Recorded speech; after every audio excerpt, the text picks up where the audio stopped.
Hello friends, my self doctor Vaishali Jain. मैं एक homeopathic physician हूँ। मैं आपका बहुत बहुत स्वागत करती हूँ मेरे अपने यूट्यूब चैनल पर। फ्रेंड्स, आज हम डिस्कस करेंगे म्यूकरमाइकोसिस के बारे में, जो कि कोविड पेशेंट्स में, मतलब जिन पेशेंट्स को कोविड से रिकवरी हो गई है उसके बाद उनमें जो इन्फेक्शन सबसे ज़्यादा देखने को मिल रहा है, आज हम उसी इन्फेक्शन म्यूकरमाइकोसिस के बारे में डिस्कस करेंगे। फ्रेंड्स, म्यूकरमाइकोसिस को डेडली फंगस भी बोला जाता है। आज हम इस वीडियो में देखेंगे क्या है म्यूकरमाइकोसिस, कैसे होता है, क्या क्या इसके कारण होते हैं, क्या क्या इसके सिम्टम्स हैं, क्या इसका ट्रीटमेंट हो सकता है और कैसे हम पता लगा सकते हैं कि हमारे पेशेंट को म्यूकरमाइकोसिस है या नहीं। तो आज हम इस वीडियो में इस सब के बारे में डिटेल में स्टडी करेंगे। तो चलिए शुरू करते हैं।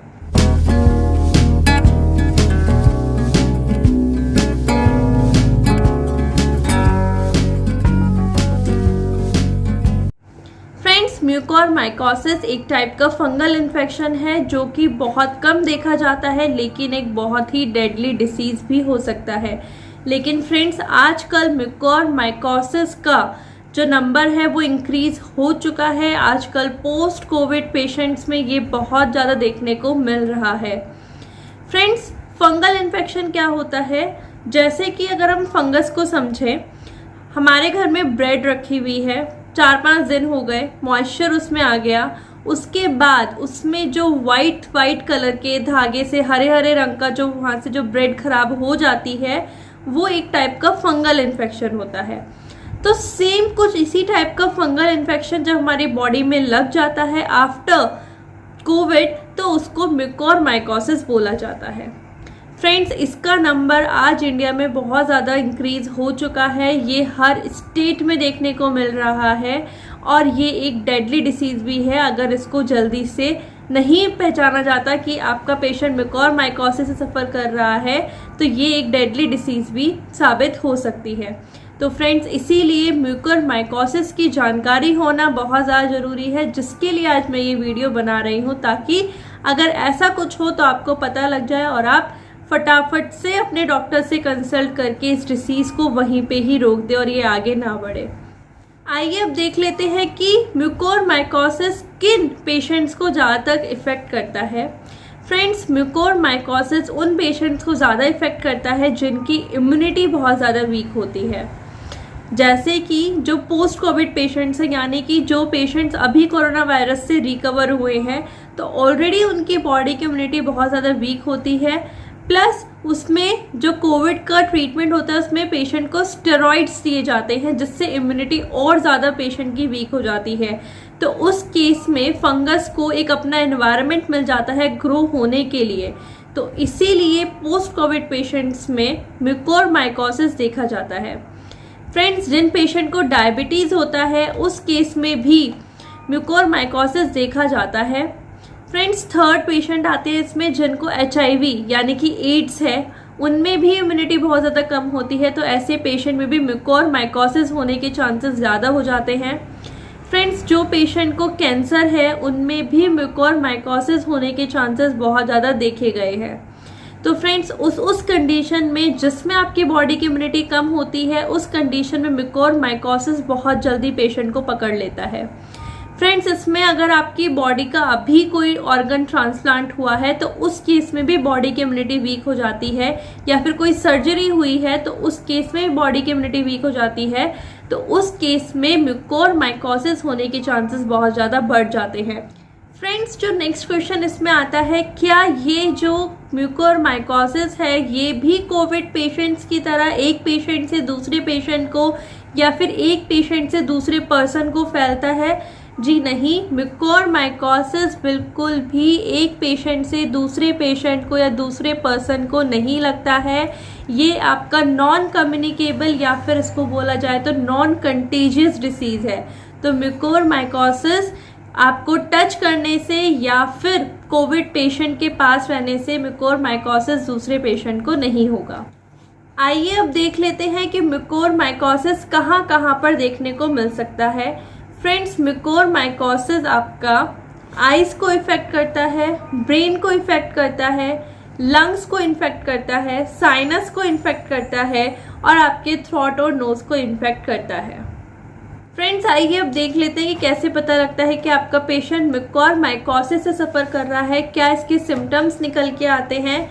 फ्रेंड्स सबसे पहले इसमें आपकी आंखों के चारों तरफ स्वेलिंग आने लगेगी, वहाँ पे रेडनेस आ जाएगी, आपके नोज़ के इधर उधर ब्लैक कलर की आपकी स्किन हो जाएगी, फीवर आएगा, खांसी होएगी और आपको पेन बहुत ज़्यादा होगा पेशेंट को, उसको कुछ लंग के सिम्टम्स या फिर अगर वो स्टमक तक पहुंच जाए तो उस केस में उसको एब्डोमेन में पेन होगा, पेट में दर्द होगा, लूज मोशन हो सकते हैं। फ्रेंड्स इसमें इवन वॉमिटिंग भी हो सकती है और जो उल्टी होगी उसमें ब्लड देखने को मिलेगा, या फिर अगर लूज मोशन हो रहे हैं तो वो आपके जो लूज मोशन होंगे वो काले रंग के या फिर उसमें भी आपको ब्लड देखने को मिल सकता है। तो फ्रेंड्स ये कुछ सिम्टम है जिससे पता लगाया जा सकता है कि हाँ पेशेंट म्यूकोरमाइकोसिस से सफ़र कर रहा है। सबसे इम्पॉर्टेंट है इसमें आंखों के आसपास स्वेलिंग, रेडनेस और नोज के आसपास ब्लैक स्किन हो जाना।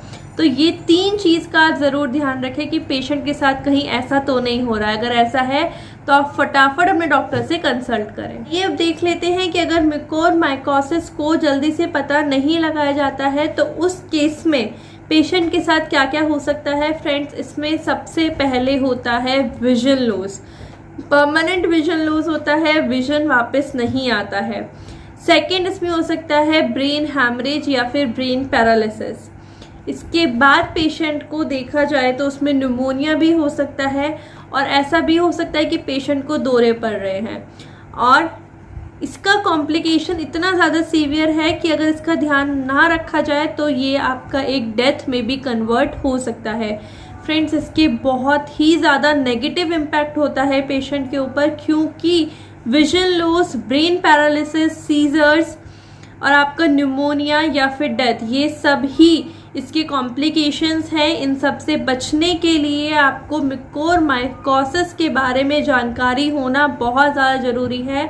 आपको पता होना चाहिए कि क्या क्या सिम्टम्स हैं और कैसे एकदम से पता लगते ही हम म्यूकोरमाइकोसिस के पेशेंट को डॉक्टर के पास ले जाके उसका ट्रीटमेंट जल्द से जल्द स्टार्ट कर दें, क्योंकि फ्रेंड ये बहुत जल्दी बॉडी में फैलता है। अगर आपका इन्फेक्शन आइस से स्टार्ट हुआ है तो बहुत ज़्यादा चांसेस होते हैं कि ये ब्रेन में भी 1-2 दिन में ही चला जाता है। तो फ्रेंड्स इसीलिए जैसे ही थोड़ा सा ही सिम्टम दिखे वैसे ही आप अपने डॉक्टर को, आप अपने ENT डॉक्टर को या फिर आप आई स्पेशलिस्ट को या फिर आप स्किन स्पेशलिस्ट को, किसी को भी कंसल्ट करें। लेकिन आप कंसल्ट करें या तो आप वीडियो कॉल करें या फिर ऑनलाइन कंसल्टेशन करें, लेकिन अपने डॉक्टर के संपर्क में रहें, क्योंकि फ्रेंड्स म्यूकोरमाइकोसिस एक डेथली डिसीज़ है। इससे बचने के लिए आपको इसके सिम्टम्स पता होना बहुत ज़्यादा ज़रूरी है। फ्रेंड्स आपने डॉक्टर से कंसल्ट किया तो डॉक्टर्स इसका पता कैसे लगाते हैं। फ्रेंड्स जब आप डॉक्टर के पास लेके आते हैं पेशेंट को तो वो आपके सिम्टम्स को देखकर इसका पता लगाते हैं। सेकेंडली अगर नहीं समझ में आता है तो वो आपका स्पेसिमेन लेते हैं, यहाँ से सैंपल लेते हैं नोज़ के आसपास से स्किन का, उसको फिर फंगस कल्चर के लिए भेजा जाता है, जहाँ पर उसकी रिपोर्ट पॉजिटिव आने में पता लगता है कि पेशेंट म्यूकोरमाइकोसिस से सफ़र कर रहा है। फ्रेंड्स इसमें अगर सैंपल से भी नहीं होता तो फिर CT स्कैन या फिर MRI, इन दोनों चीज़ों से पता लग सकता है कि पेशेंट म्यूकोरमाइकोसिस से सफ़र कर रहा है या फिर नहीं। लेकिन ये डॉक्टर का काम है, आपको जो सिम्टम्स मैंने बताए आपको सिर्फ उनकी जानकारी होना ज़रूरी है, बाकी का काम डॉक्टर का है तो वो अपने आप देख लेंगे। फ्रेंड्स आइए अब देख लेते हैं क्या है इसका ट्रीटमेंट पार्ट। फ्रेंड्स इसमें usually intravenous fungal infections patient को दिए जाते हैं और अगर ज़्यादा केस बिगड़ जाता है तो उस केस में सर्जरी की जाती है, तो या फिर इंजेक्शंस या तो सर्जरी, ये 2 ऑप्शंस हैं एलोपैथिक में। अब देख लेते हैं होम्योपैथिक में क्या है। फ्रेंड्स होम्योपैथिक में बहुत सारी मेडिसिन हैं इसके लिए, लेकिन कोई भी एक स्पेसिफिक मेडिसिन नहीं है कि अगर आपको म्यूकोरमाइकोसिस हुआ है तो आप ये मेडिसिन लें या इससे बचने के लिए आप ये मेडिसिन लें, ऐसा नहीं है होम्योपैथिक में। होम्योपैथिक में जो आपका ट्रीटमेंट होता है वो सिम्टम्स के बेस पे होता है, क्या पेशेंट के सिम्टम्स आ रहे हैं, क्या पेशेंट का मेंटल स्टेट है, कैसा उसका स्किन का टेक्सचर है, कहाँ तक डिसीज़ स्प्रेड हुई है, तो इन सब बेसिस पे पेशेंट की एक मेडिसिन निकाली जाती है और वो मेडिसिन फिर पेशेंट को दी जाती है।